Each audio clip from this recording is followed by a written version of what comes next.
Bonsoir à tous. C'est la séance, il est quelle heure? 19h01. On n'a même presque pas de retard. On est pas mal du tout. Bienvenue dans la session inaugurale du vrai Ségur de la santé, projet qu'on mûrit et qu'on travaille depuis de nombreuses semaines, vous le savez bien, avec le collectif Santé en danger. En petite introduction, je vais aller assez vite. On se connaît bien, hein, si vous êtes là, on va partir du principe qu'on se connaît bien. Ceux qui ne connaissent pas, je suis médecin anesthésiste réanimateur, fondateur du collectif Santé en danger, association qui a maintenant 20 mois, qui est née dans les suites du Ségur de la santé. Alors en fait, il est né dans les suites du Ségur de la santé parce que quand le Ségur de la santé, qu'on peut résumer assez facilement, accord pour les soignants, centré sur l'hôpital, avec des revalorisations salariales qui ont été un peu insuffisantes, des professions oubliées, des moments de travail oubliés la nuit, permanence des soins qui n'est pas abordée. En tant que professionnel de terrain, sans être politisé et sans être syndiqué, j'ai pris peur. Et il y a 20 mois, j'ai pris peur. Et 20 mois après, il faut quand même reconnaître que le système de santé fout un peu les pétoches parce que, comme vous le savez, il y a beaucoup de services d'urgence qui sont fermés. Il y a beaucoup de lits fermés. Il y a eu de la déprogrammation chirurgicale. Et ce qu'il faut bien comprendre, c'est que tout cela, évidemment, a eu lieu pendant la phase de la pandémie de Covid. Mais nous, on sait en tant que professionnels que ça n'est pas lié au Covid. C'est un déficit structurel, un manque de ressources humaines qui est là depuis très longtemps. Et l'exécutif actuel n'est pas responsable de tout. Mais c'est vrai que comme c'est lui qui était aux manettes, nous, on s'est adressé à lui pour dire faites quelque chose, parce que la santé des Français en dépend. S'il n'y a plus d'infirmiers à l'hôpital, on ne peut pas faire tourner la réanimation, les services d'urgence, on ne peut pas opérer les malades. Si on ne s'occupe pas de la manière dont la ville fonctionne, ça ne va pas le faire. Et en gros, en fait, en partant du Ségur, on s'est mis à élargir notre regard sur le système de santé tout entier. Et en fait, on s'est dit qu'il fallait probablement faire des propositions sur plein de sujets différents. Alors, que les choses soient claires, on n'est pas là pour faire du militantisme. Le constat, on le connaît tous. On ne sera pas là non plus pour être accusateur envers telle ou telle personne ou telle corporation, même si on aurait aimé que les choses soient meilleures. En l'occurrence, on se veut être, je parle un peu au nom du collectif, on est, je sais pas, j'aime bien ce terme là, c'est un peu pompeux, de start-up santé qui a mis en place son laboratoire d'idées. Je pense que ce qu'on doit essayer de faire pendant ces 40 jours d'audition, c'est de proposer, essayer d'avoir des idées. Normalement, on a prévu une petite logistique pour pouvoir garder vos idées précieusement et les noter. Et de toute façon, on enregistre la session. Et enfin, juste pour finir mon introduction, finalement, voilà, Saint-Valentin, moi je suis tout seul ce soir, mais c'est pas mal pour faire une déclaration d'amour à la santé, parce qu'avant tout, si on est là, c'est parce qu'on aime notre métier, on aime notre système de santé, on veut qu'il continue à être performant, parce qu'on est fier. Moi, je suis très fier d'avoir été formé par mes pairs et de la manière dont j'ai été formé, et finalement, on est là pour l'aider. Alors, séance inaugurale du vrai Ségur de la santé qui va se dérouler sur 40 jours. Ce soir, c'est une séance un peu spéciale parce qu'elle va être un peu plus longue que les séances quotidiennes qui auront lieu souvent à midi, premièrement. Donc, en présentation de la séance inaugurale, il y aura en gros 3 thèmes, les soins critiques, les urgences, la ville, et puis un 3e thème un peu hybride où on abordera la formation, on abordera également l'environnement, même s'il va y avoir un peu du décalage dans les topos, mais tout cela n'est pas très, très grave. Donc, en fait, ce soir, on ne pourra pas aller très, très loin ou au bout de ce qu'on voudrait. Les temps de parole seront… Thomas Brosset ne m'a pas donné le temps de parole après recalcul des durées, puisqu'on a dit qu'il n'y avait pas de questions ce soir. Donc, je pense que le temps de parole peut être de 12 ou 13 minutes, j'imagine. Thomas, il doit me dire si vous pouvez me confirmer, les amis, sur les temps de parole des orateurs. Et surtout, maintenant, je vais passer la parole à… Alors, il y a Jean-Louis Teboul qui m'appelle. Excusez-moi, je réponds. Je ne peux pas faire autrement. Oui, Jean-Louis? Tu es dans le… Comment? Je te renvoie le lien sur ta boîte mail. Je te le renvoie sur ta boîte mail. Pas de problème, je te le renvoie tout de suite. Donc, je vais surtout maintenant passer la parole à Charlotte Valandré, qui nous a fait l'amitié et la confiance d'accepter d'être notre marraine, la marraine de notre événement. On voulait une personnalité importante dans le cœur des Français. Et bon, il se trouve que non seulement elle est importante dans le cœur des Français et dans notre paysage cinématographique, et qu'en plus, Charlotte a eu à faire, trop à faire, on en a parlé un peu ensemble, au système de santé. Elle le connaît bien. Elle me fait l'amitié de nous faire confiance. Je vous dis, c'est une vraie preuve de confiance et d'amitié parce qu'elle a été sollicitée hier soir. Elle a eu vraiment moins de 24 heures pour donner son accord.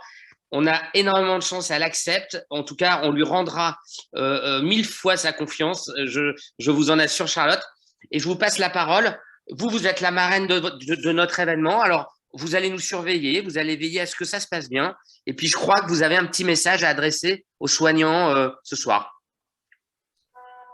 Aux soignants, mais je croyais que pouvez... c'était… Attends. Je croyais bon. Que… Ouais.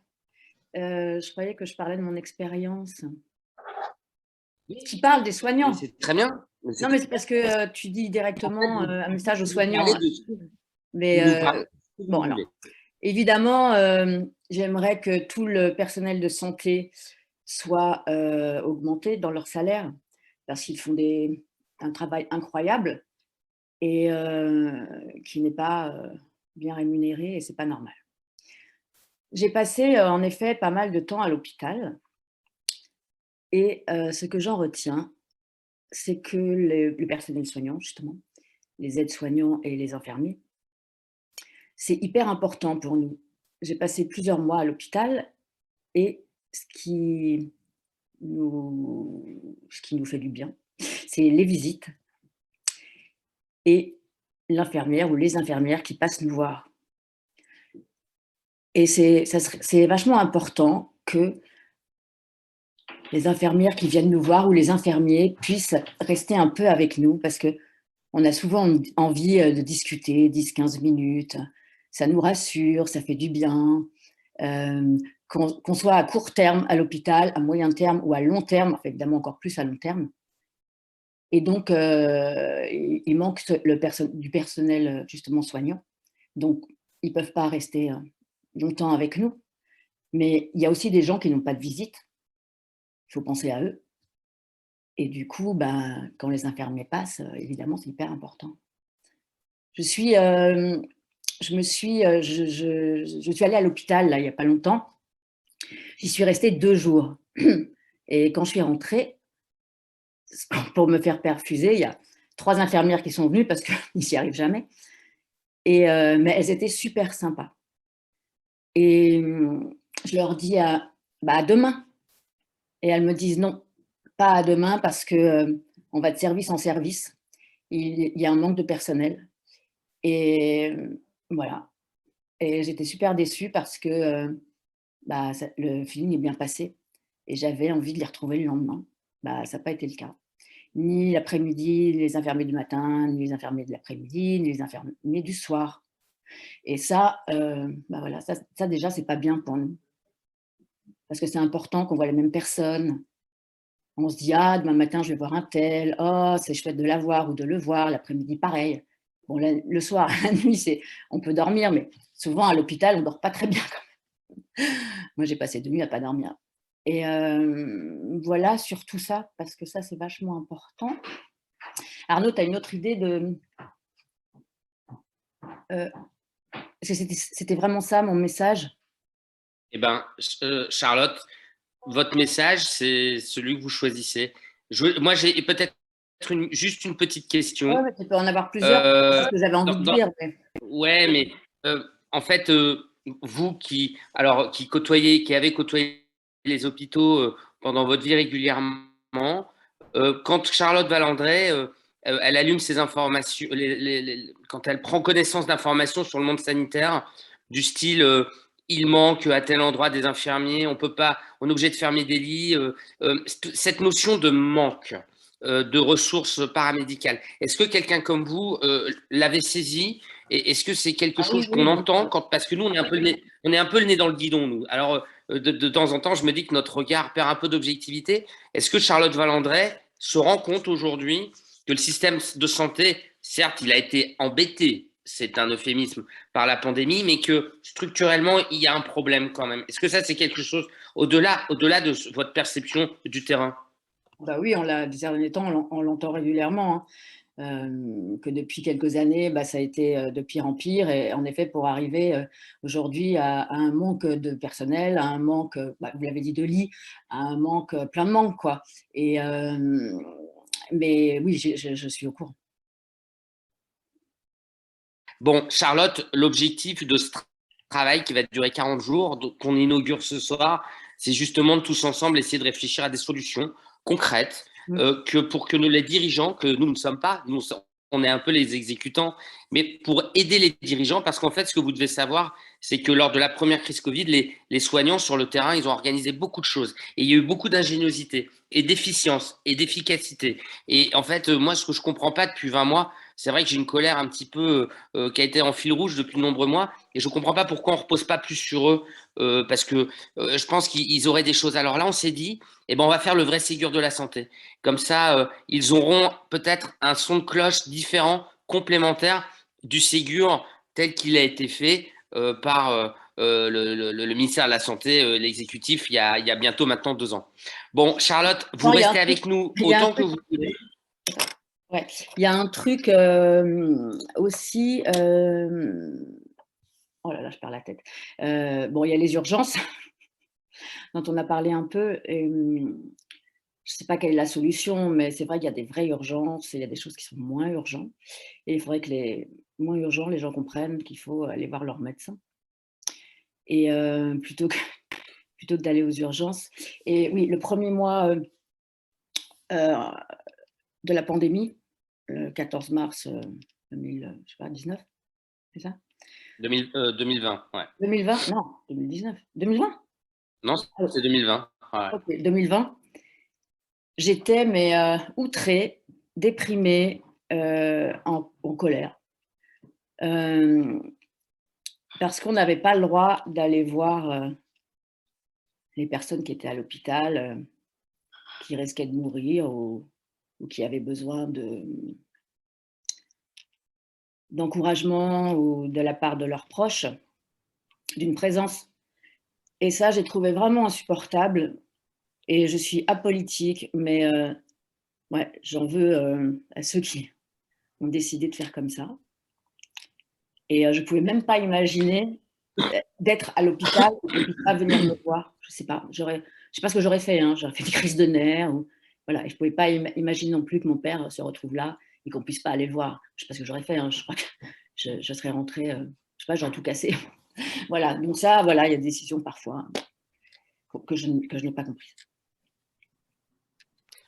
Non, mais vous savez, vous mettez le doigt sur quelque chose de très important qui a parfois été terrible, qui a été un peu dur. Il y a eu, là, il y a eu un truc un peu dur. Là. On a un peu manqué d'humanité à ce moment-là. Les tutelles pensaient bien faire en prenant des mesures très fortes. Et en fait, on a oublié certaines règles de base simples et évidentes. C'est que finalement, quel que soit le contexte, on a envie d'être auprès de ses proches. Non, mais Alors, c'est ça n'a pas n'importe duré quoi. très longtemps. Ouais, ça a été un peu, ça a été un peu excessif, cette affaire-là. Un Ça peu fait partie des excessif, choses. mais très, Ouais, non, je dis très excessif. très excessif. Très, très, très, très, très, très, très excessif. Inhumain et Ouais. pas Alors, normal. ça me va bien. D'habitude, c'est moi qui suis trop tranché, donc ça me va bien que ce soit vous, là. Ah non, mais je le Bon, pense Charlotte, vous sincèrement. restez. Ouais, non, c'est vrai. Bon. Non, non, mais Et c'est je vrai, c'est quelque suivrai. chose Et qui le a, qui truc, a- qui a ouais. Et la poussé. dernière chose, c'est qu'en effet, tu m'as appelé hier soir mais en fait, c'est vrai que j'ai pas réfléchi très longtemps parce que c'est bien si tu avais besoin que je parle de mon expérience, voilà, c'était facile pour moi et important. Et du coup, je vais suivre régulièrement et tu vas me mettre au courant régulièrement des questions ou des envies ou voilà, qui arriveront au fur et à mesure et de ce que les gens ont envie, de ce qu'ils n'aiment pas, de ce qu'ils ont envie d'améliorer. Voilà, et ça m'intéresse beaucoup. Bah, avec grand plaisir, et c'est le minimum qu'on doit à sa marraine. Encore une fois, nous, ben là, voilà, vous allez nous surveiller de loin, avec bienveillance, j'imagine, et puis surtout avec sincérité, et vous nous direz s'il y a des choses qui ne conviennent pas. Ce soir, vous faites ce que vous voulez, la session va jusqu'à 22 h. Vous êtes Ouais, la je vais rester bienvenue, un et peu, comme mais vous êtes ouais, et comme vous êtes la marraine, vous êtes la seule à avoir le droit de prendre la parole et de poser des questions. Voilà, c'est votre, c'est mais votre privilège. comme tu m'as prévenu hier, bon, après, je ne vais pas pouvoir rester pendant les Il 3 n'y a heures. aucun souci. Ouais, voilà, parce Ouais. que j'avais des choses à faire. Bah, c'était hyper important que vous soyez là, surtout à l'ouverture. Et puis après, ben, c'est tout ça. Après, c'est que du bonus pour nous. On sait que vous veillez sur nous. Voilà, on le sait. Et on est ravis et honorés. Et j'insiste encore vraiment pour vous le faire savoir. Bon, alors, je vais continuer la session. La session, donc tout est un petit peu organisé. Je vais pas perdre de temps à vous exposer le plan. On commence par la session réanimation. Alors, il y a un médecin qui voulait intervenir en premier pour des raisons d'organisation personnelle, c'est Jean-Louis, le professeur Jean-Louis Teboul. Alors, par contre, je ne sais pas s'il est là. Audrey, est-ce que tu l'as vu? Jean-Louis Teboul, il est là. Donc, tac, discuter, demander la réactivation du micro. Oui, bonjour. Voilà. Jean-Louis, est-ce que tu m'entends? Ah, mais je te vois et je t'entends. Oui, merci. Jean-Louis Teboul, chef de service de réanimation au Kremlin-Bicêtre. C'est un de mes maîtres, un de mes patrons. Pour moi, ça a longtemps été un dieu vivant. Jusqu'au jour où je l'ai rencontré pour de vrai. On s'est croisés sur un plateau télé parce que Jean-Louis, il fait partie des médecins qui ont essayé quand même de témoigner et d'apporter un message scientifique et de vérité sur ce qui se passait dans l'hôpital. Et comme je l'aime beaucoup, il le sait et que je le respecte infiniment et que pour moi, c'est quelqu'un de très important. Pendant cette période de crise sanitaire, on avait affaire à lui, enfin, notamment, en tout cas, pour les gens qui ne te connaissent pas, Jean-Louis, on te voyait régulièrement à la télé.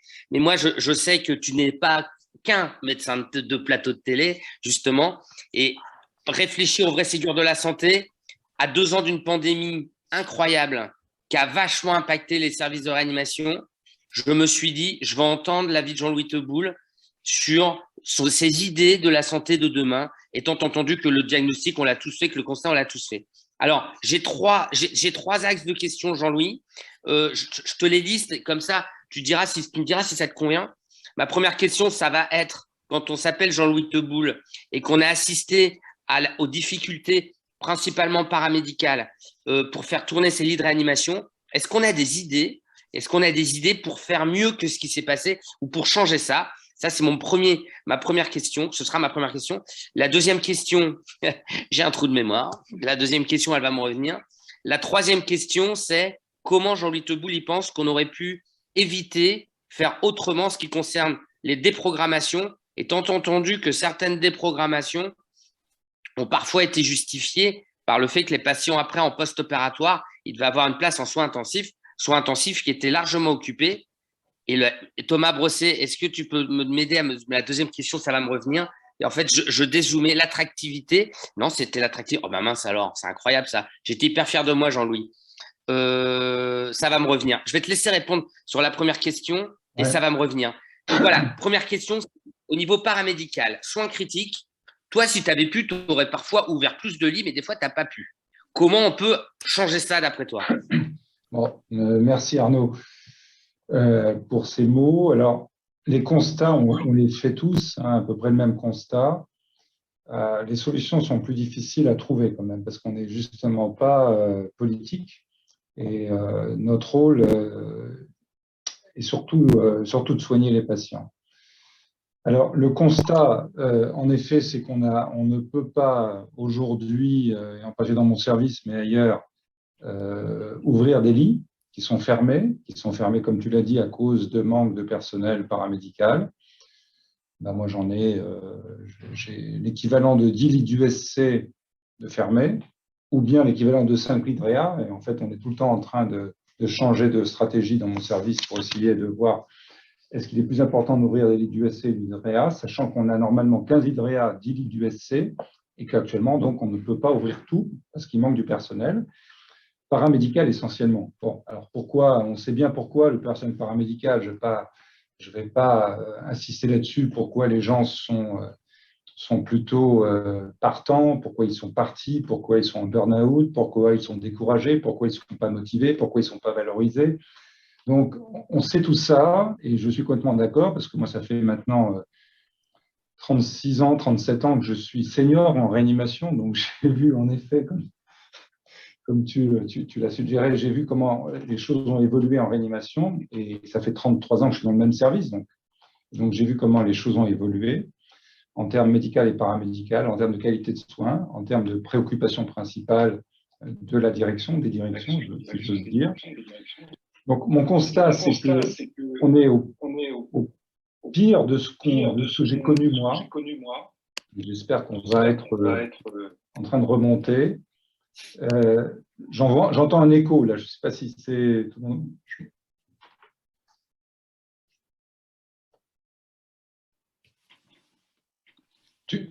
Tu n'es pas connecté. Arnaud, ton son n'est pas... Ouais. Charlotte, est-ce que vous pouvez couper votre micro en bas à gauche? Je pense que c'est votre micro qui est encore… Voilà, merci beaucoup. Non, je disais qu'au niveau paramédical, puisque la question est sur le paramédical, il est évident qu'en réanimation, les choses ne vont pas. Les choses ne vont pas, parce qu'il n'y a pas une valorisation suffisante en termes de qualité de paramédical en réanimation, il n'y a pas de prime particulière. Hein. Donc, pour vouloir faire la réanimation en tant qu'infirmier ou aide-soignant, il faut vraiment être hyper motivé, quoi, hyper motivé. Et la motivation est en train de dégrader. Pourquoi? Parce qu'il y a quand même des conditions, comme vous le savez, de maltraitance. C'est peut-être un mot un peu excessif si on le prend au sens strict, mais il n'est pas excessif si on le prend dans le sens qu'on connaît tous, c'est-à-dire que les gens ne sont pas traités comme ils devraient être traités. Et pour moi, le travail va avec, c'est-à-dire qu'on a un ratio qui est insuffisant de nombre de paramédicaux par rapport au nombre de patients pour faire un travail de qualité, actuellement, par rapport à certains autres pays.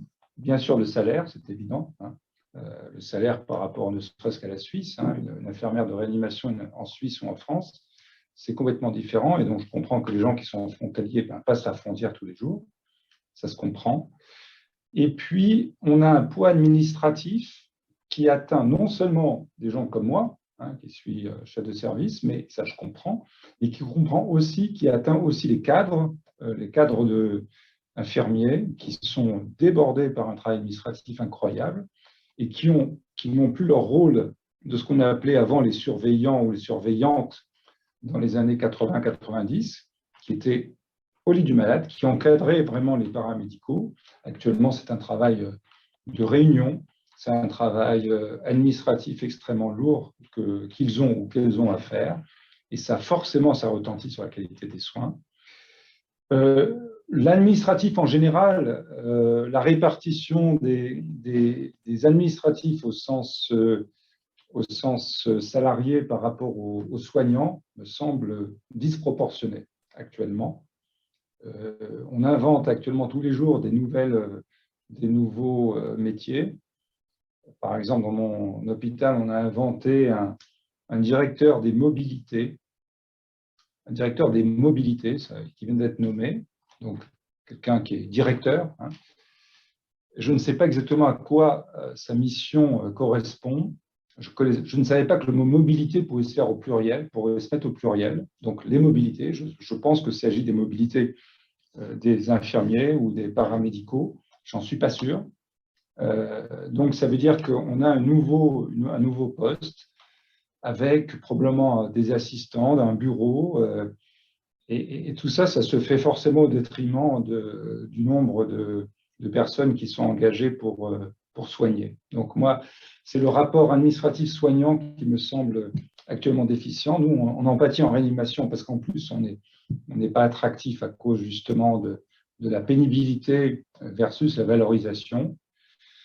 Donc moi, je ne sais pas les solutions, hein, je ne connais pas les solutions parce que naturellement c'est difficile pour nous, ce n'est pas notre métier. Oui. Ouais. Donc à t'écouter, il y a effectivement, tu mets en avant en fait, il faut moins de charges administratives, ça tu l'as bien dit. Voilà. Alors c'est marrant parce qu'en ville, c'est un peu le même problème. Hein. Enfin, tout à l'heure, on discutera avec des médecins de ville, mais je crois qu'en ville, c'est un peu le même problème. Il va falloir quand même qu'on explique aux tutelles que les soignants sont là pour soigner et que les papiers, on en a un peu rien à faire. Mais je ne dis pas qu'il ne faut pas faire de papier, mais à ce moment-là, il faut créer des emplois pour que les gens qui fassent que ça, et ça tombe bien, il y a un peu de chômage en France, les soignants sont là pour soigner. Tu as parlé, ça c'est quand même très intéressant, et je pense qu'on peut un peu rassurer le personnel de réanimation. Tu as parlé un peu de la spécialisation, la reconnaissance de la particularité des soins critiques. Et ça, je sais que les conseils professionnels y travaillent. Donc, j'espère que là, il y aura une reconnaissance qui permettra peut-être d'améliorer l'attractivité de ces métiers-là. Et puis, évidemment, tu as parlé des revenus. Alors, c'est vrai que, de toute façon, les revenus, on en parlera, ça revient assez souvent, mais sans vouloir avoir des choses, avoir des demandes exorbitantes. Quand on regarde en fait le niveau européen, effectivement, la France est très mal classée. Elle est 17e ou 18e sur 23 au niveau de l'OCDE. Voilà, nous, on considère qu'une infirmière, elle doit démarrer à 2000 euros et puis c'est tout, quoi. Voilà, c'est aussi simple que ça et que ça sert à rien de tourner autour du pot, compte tenu de la difficulté de ce travail-là et de ce que ça implique. Et puis après, de toute façon, on en parlera avec Olivier Johannes Boyot, qui est là, que j'ai aperçu lorsqu'il prendra la parole. Mais Olivier, je me souviens qu'on avait une conversation qui m'avait sidéré quand il m'expliquait que, en fait, de toute façon, les infirmières, elles n'ont plus les moyens d'habiter dans les centres-villes des grandes villes et fatalement, donc soit il faut augmenter leur salaire, soit il faut les loger gratuitement, mais il faut faire quelque chose, quoi. Bon, écoute Jean-Louis, en fait, ma deuxième question c'était… Oui, sur Paris, je te confirme que ça devient très difficile, hein. Actuellement, le prix des loyers… bon. Donc, en fait, ma question, j'avais séparé mes deuxième et troisième questions, Jean-Louis, parce que je surveille l'heure, hein, parce qu'on n'a pas… on peut surveiller l'heure. En fait, c'était d'après toi, d'après Jean-Louis Teboul, est-ce qu'il est aujourd'hui complètement farfelu d'imaginer un système où on serait capable d'absorber des patients dans un contexte là de pandémie virale, mais demain, ça peut être dans un contexte de crise sanitaire caniculaire, sans pour autant déprogrammer les soins. Et je vais pas t'embêter sur tous les soins, parce que le soin, il est multiple, mais je vais refaire le focus sur les déprogrammations. Parce que moi, j'ai quand même mon avis sur la question, et je crois vraiment qu'on a manqué d'ingéniosité en France sur la répartition, sur le fait de faire opérer des gens à d'autres endroits, pour s'assurer que les gens qui devaient être opérés soient opérés, tout en prenant en charge les malades qu'on devait prendre en charge. Est-ce que Jean-Louis, ça te semble un peu superflu? Ou ma question, c'est, est-ce que tu ne crois pas quand même que en essayant de mutualiser avec plein d'établissements, etc., on aurait peut-être pu considérer que la déprogrammation, elle n'était pas inéluctable et que les plans blancs, là, on est tous en plan blanc depuis des mois et des mois, bon là, on va en sortir. Bah, c'est quand même pas normal, le plan blanc chronique, quoi. Il y a un souci. Donc, est-ce qu'on a le droit de se dire qu'on devrait être capable d'aspirer à avoir un système de santé capable de gérer les patients victimes de la crise sanitaire sans déprogrammer les soins? Quel est ton avis?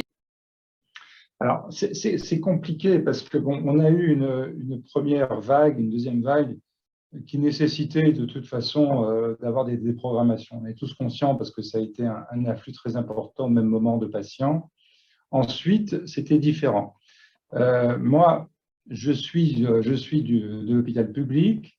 J'avoue que on n'a pas eu, à partir de la troisième vague, troisième, quatrième et cinquième, une parfaite concordance au niveau des relations publiques-privées et que nous, on a l'impression, enfin moi j'ai l'impression, mais ça peut être discuté parce que c'est justement ton collectif doit prendre tout en question, le public, le privé, mais on a l'impression que le jeu n'a pas été toujours fait dans le même sens. Et donc, on a subi, nous, des déprogrammations, en effet, sur cette cinquième vague, on va dire, qui est en train de se terminer quand même, au moins en Île-de-France, enfin, à mon avis. En tout cas, c'est ce qu'on voit, nous. Alors qu'elles n'ont pas été forcément subies ailleurs. Donc, il y a peut-être là aussi une connexion à faire. Pour ce qui est des déprogrammations, puisque tu me parles des déprogrammations. Pour le reste, je pense que si on avait 1000 ou 2000 lits en plus de réanimation avec des réanimateurs, avec des infirmiers, avec des infirmières de réanimation, des vrais lits, hein, des lits pérennes, pas des lits construits éphémères, je pense qu'il y aurait un souffle meilleur et on pourrait éviter beaucoup de désagréments. Vraiment. Donc, j'insiste encore, lits pérennes, 1000 à 2000, oui, en réanimation avec des réanimateurs formés, hein, bien sûr, des infirmiers, des aides-soignants formés. Il faut y mettre le prix. Et là, on éviterait, je crois, hein, puisqu'on a vécu ça quand même maintenant, on a vécu quasiment le pire, je pense qu'on peut éviter le pire justement avec un petit surplus de réanimation et puis, enfin, une meilleure connexion privée-publique en tout cas, qu'on a vécu, nous, un petit peu négativement ces dernières vagues, en tout cas, ces derniers mois. Qu'on n'avait pas vécu sur les 2 premières, mais qu'on a vécu un peu sur les 3 dernières, si j'ose dire. Voilà, tu me demandes mon avis, je te dis très simplement. Ouais. Non, mais merci Jean-Louis, merci, je partage ton avis. On tourne autour du pot, hein, mais finalement, ce qui débloquera la situation, c'est quand même l'attractivité retrouvée à l'hôpital qui donnera envie aux soignants de venir. Donc en fait, l'attractivité est évidemment le mot-clé. On aura le temps pendant 40 jours d'expliquer ce que c'est l'attractivité. Elle est multiple. C'est pas que l'argent, c'est pas que le salaire. C'est l'organisation du temps de travail. C'est l'organisation du travail. C'est les ratios, ils existent déjà un peu en soins critiques, mais est-ce que c'est les bons? Je ne sais pas. Et puis en tout cas, il n'y a pas de ratio dans les services de médecine ou de chirurgie conventionnelle. Mais on aura le temps de détailler ça. Jean-Louis. Oui, Arnaud, en réa, il a quand même été montré qu'un meilleur ratio améliorait la qualité des soins, la morbidité et la mortalité des patients de réa, quand même. Un meilleur ratio que ce qu'on a actuellement. Oui. Et tu sais que l'argent économisé par la diminution de mortalité et de morbidité est plus important que le coût de formation des soignants qu'on a mis à l'hôpital en plus. Ouais, tu fais allusion australienne. Elle est géniale, cette étude. Elle est géniale. Elle est géniale. Je pense qu'ils vont bientôt s'en inspirer. Enfin, c'est souvent, parfois, il y a un petit peu d'inertie entre une étude et puis son application. Jean-Louis, merci de m'avoir fait l'amitié d'être là ce soir. Je pense qu'on aura l'occasion de se revoir dans les 40 jours si tu es d'accord. Je passe la parole. Merci beaucoup, Jean-Louis. Alors,